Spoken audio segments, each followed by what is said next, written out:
आज का मेरा एक टॉपिक है, एक घर बेटी के नाम। तो चलिए मैं शुरू करती हूँ। अगर आपको पसंद आए तो प्लीज़ लाइक ज़रूर करिएगा और कमेंट करके बताइएगा कि आपको मेरी सोच कैसी लगी। हमारे समाज में जब भी किसी के घर में बेटी का जन्म होता है तो लोगों का मुंह बन जाता है। वो खुशी आज भी कम ही दिखाई देती है जो बेटों के जन्म के बाद दिखाई देती है। किसी के यहाँ भी बेटी का जन्म होने के बाद मैंने ज़्यादातर लोगों को देखा है और सुना है ये कहते हुए कि भाई लड़की हो गई, अब जोड़ना शुरू कर दो इसकी शादी के लिए। बेचारे नए नए बने माँ बाप को कुछ समझ नहीं आता कि ऐसे में क्या करें। वो अपनी बेटी के जन्म पर खुशियाँ मनाना चाहते हैं, लेकिन कभी कभी पारिवारिक दबाव में वो खुशियाँ अधूरी रह जाती हैं।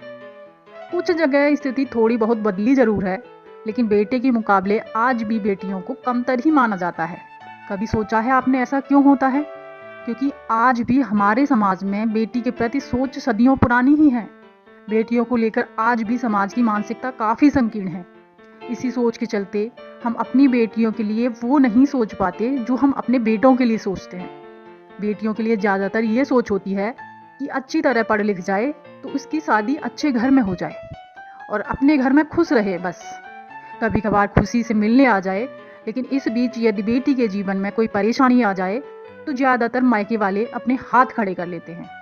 अपनी बेटी को ये कहकर पल्ला झाड़ लेते हैं कि हमने तुम्हारी शादी बड़ी धूमधाम से की है, अब और क्या करें हम। कुछ बेटियां जो जॉब करती हैं ऐसी स्थिति का सामना कर भी लेती हैं, लेकिन कुछ बेटियों को ससुराल जाकर कभी कभी परिस्थिति बस जॉब छोड़नी पड़ जाती है, या कुछ बेटियां जॉब नहीं करती हैं। ऐसी स्थिति में आगे चलकर उनको किसी भी विषम परिस्थिति का सामना करना पड़ता है, तो उनके आगे सबसे पहले ये स्थिति पैदा हो जाती है कि आखिर वह जाएं तो कहाँ जाएं, क्योंकि विपरीत परिस्थितियों में उनका कोई साथ नहीं देता। इस दुनिया में वह दर दर की ठोकरें खाने के लिए मजबूर हो जाती हैं, या फिर ससुराल वालों के जुल्म का शिकार होती रहती हैं, या कुछ अपने जीवन को ही खत्म करने जैसा घातक कदम उठा लेती हैं।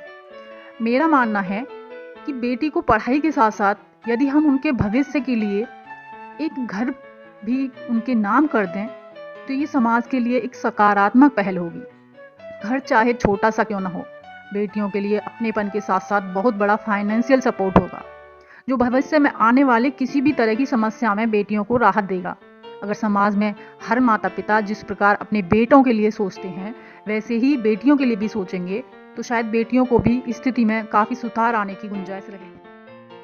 आप अपनी बेटी की शादी में महंगी कार, जेवर, महंगे कपड़े, गहने भले ही न दें, लेकिन उसको विपरीत परिस्थितियों में सर छुपाने के लिए एक घर आपकी जैसी भी स्थिति हो उसके अनुसार जरूर दें। क्योंकि एक घर यदि बेटी के नाम होगा तो आपकी बेटी कभी भी इधर उधर धक्के नहीं खाएगी।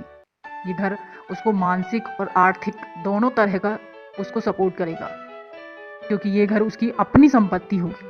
वैसे भी बेटी कभी भी आपसे कुछ भी मुंह खोलकर नहीं मांगती है।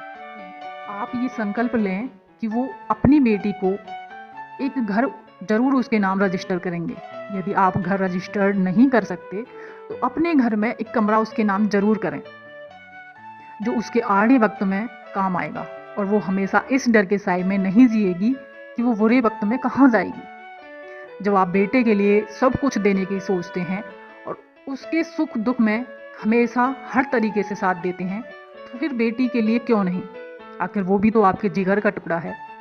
यदि समाज में बेटियों की स्थिति में सुधार लाना है तो यह कदम उठाना ही पड़ेगा। ऐसा करने से काफ़ी हद तक बेटियों की लाइफ में सुधार आएगा, ऐसा मेरा मानना है। आप इस बारे में क्या सोचते हैं? अपने विचार ज़रूर शेयर करें।